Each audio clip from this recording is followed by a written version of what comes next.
ರಾಮನಗರ ತಾಲೂಕಿನ ಹರಿಸಂದ್ರ ಗ್ರಾಮದಲ್ಲಿ pump set ಕಳ್ಳರ ಹಾವಳಿ ಹೆಚ್ಚಾಗ್ತಾ ಇದೆ. ಹರಿಸಂದ್ರ ಗ್ರಾಮದಲ್ಲಿ ಒಂದೇ ರಾತ್ರಿ 10ಕ್ಕೂ ಹೆಚ್ಚು ಮೋಟಾರ್ ಪಂಪ್ ಸೆಟ್ಗಳು ಮಾಯವಾಗಿದ್ದು, ಇಬ್ಬರು ಖತರ್ನಾಕ್ ಖದೀಮರು ಕದ್ದೊಯ್ದಿದ್ದಾರೆ. ಇಬ್ಬರು ಖದೀಮರು ಜಮೀನುಗಳಿಗೆ ಲಗ್ಗೆ ಇಟ್ಟು ಪಂಪ್ ಸೆಟ್ ಕದ್ದೊಯ್ಯುವ ವಿಡಿಯೋ ಸಿಸಿಟಿವಿ ದೃಶ್ಯದಲ್ಲಿ ಸೆರೆಯಾಗಿದೆ. ಇನ್ನು ಪಂಪ್ ಸೆಟ್ ಕಳ್ಳತನದಿಂದ ರೈತರಿಗೆ ಲಕ್ಷಾಂತರ ರೂಪಾಯಿ ನಷ್ಟವಾಗಿದ್ದು, ಕೂಡಲೇ ಖದೀಮರನ್ನ ಬಂಧಿಸುವಂತೆ ಆಗ್ರಹಿಸಿ ರಾಮನಗರ ಗ್ರಾಮಾಂತರ ಠಾಣೆಯಲ್ಲಿ ದೂರು ದಾಖಲಿಸಿದ್ದಾರೆ.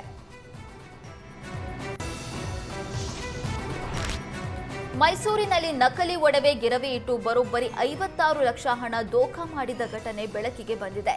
ಮೈಸೂರಿನ ನಾರಾಯಣಶಾಸ್ತ್ರಿ ರಸ್ತೆಯಲ್ಲಿರುವ ಮಾರ್ಕೆಂಟೈಲ್ ಬ್ಯಾಂಕ್ಗೆ ವಂಚಿಸಲಾಗಿದೆ. ವಂಚಕರು ಸುಮಾರು 782 ಗ್ರಾಂ ಚಿನ್ನಾಭರಣವನ್ನ ಗಿರವಿ ಇಟ್ಟು 56 ಲಕ್ಷ ಹಣ ಸಾಲ ಪಡೆದಿದ್ರು. ಜನವರಿ 14ರಂದು ರಮೇಶ್ ಎಂಬುವರು ಮರು ಮೌಲ್ಯಮಾಪನ ಮಾಡೋದಕ್ಕೆ ಬ್ಯಾಂಕ್ಗೆ ಭೇಟಿ ನೀಡಿ ಪರಿಶೀಲಿಸಿದಾಗ ನಕಲಿ ಚಿನ್ನ ಅಂತ ಗೊತ್ತಾಗಿದೆ. ಈ ಸಂಬಂಧ ಬ್ಯಾಂಕ್ನ ಮುಖ್ಯಸ್ಥ ಸುರೇಶ್ ಕಣ್ಣನ್ ಅವರು ದೇವರಾಜ್ ಪೊಲೀಸ್ ಠಾಣೆಯಲ್ಲಿ ದೂರು ದಾಖಲಿಸಿದ್ದಾರೆ. ಆರೋಪಿಗಳಾದ ಜಮೀಲ್, ಸಾಗರ್, ಪುಟ್ಟರಾಜು, ರವಿಕುಮಾರ್, ದಿವ್ಯಾ, ನಾಗರತ್ನ ರೆಡ್ಡಿ ಎಂಬುವರ ವಿರುದ್ಧ ದೂರು ದಾಖಲಾಗಿದೆ. ಇನ್ನು ವಂಚಕರಿಗೆ ಬ್ಯಾಂಕ್ನ ಮೌಲ್ಯಮಾಪಕರು ಸಾಥ್ ನೀಡಿರುವ ಆರೋಪ ಕೇಳಿಬಂದಿದ್ದು, ಪೊಲೀಸರು ತನಿಖೆ ನಡೆಸುತ್ತಿದ್ದಾರೆ.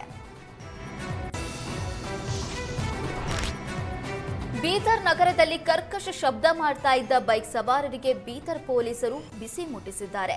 ಸೈಲೆನ್ಸರ್ ಸೀಸ್ ಮಾಡಿ ಸಂಚಾರಿ ನಿಯಮ ಪಾಲಿಸುವಂತೆ ಸೂಚನೆ ನೀಡಿದ್ದಾರೆ. ಬೀದರ್ ನಗರದಲ್ಲಿ ರಾಯಲ್ ಎನ್ಫೀಲ್ಡ್ ಬುಲೆಟ್ ವಾಹನಗಳಿಂದ ಸಾರ್ವಜನಿಕರಿಗೆ ಕಿರಿಕಿರಿಯಾಗುವ ರೀತಿಯಲ್ಲಿ ಕರ್ಕಶ ಶಬ್ದ ಮಾಡಿ ಸಂಚರಿಸಲಾಗ್ತಾ ಇತ್ತು. ಈ ಬಗ್ಗೆ ಪೊಲೀಸರ ಗಮನಕ್ಕೆ ಬರ್ತಾ ಇದ್ದಂತೆ ಬೈಕ್ಗಳನ್ನು ತಡೆದು ಡಿಫೆಕ್ಟಿವ್ ಸೈಲೆನ್ಸರ್ಗಳನ್ನು ಕಿತ್ತು ಹಾಕಿ ದಂಡ ವಿಧಿಸಿದ್ದಾರೆ. 30ಕ್ಕೂ ಅಧಿಕ ವಾಹನಗಳ ಸೈಲೆನ್ಸರ್ಗಳನ್ನು ಸೀಸ್ ಮಾಡಿದ್ದು, ಮುಂದಿನ ದಿನಗಳಲ್ಲಿ ಈ ರೀತಿ ಕರ್ಕಶ ಶಬ್ದ ಮಾಡುವ ಸೈಲೆನ್ಸರ್ಗಳನ್ನು ಬಳಸದಂತೆ ಬೈಕ್ ಸವಾರರಿಗೆ ವಾರ್ನ್ ಮಾಡಿದ್ದಾರೆ.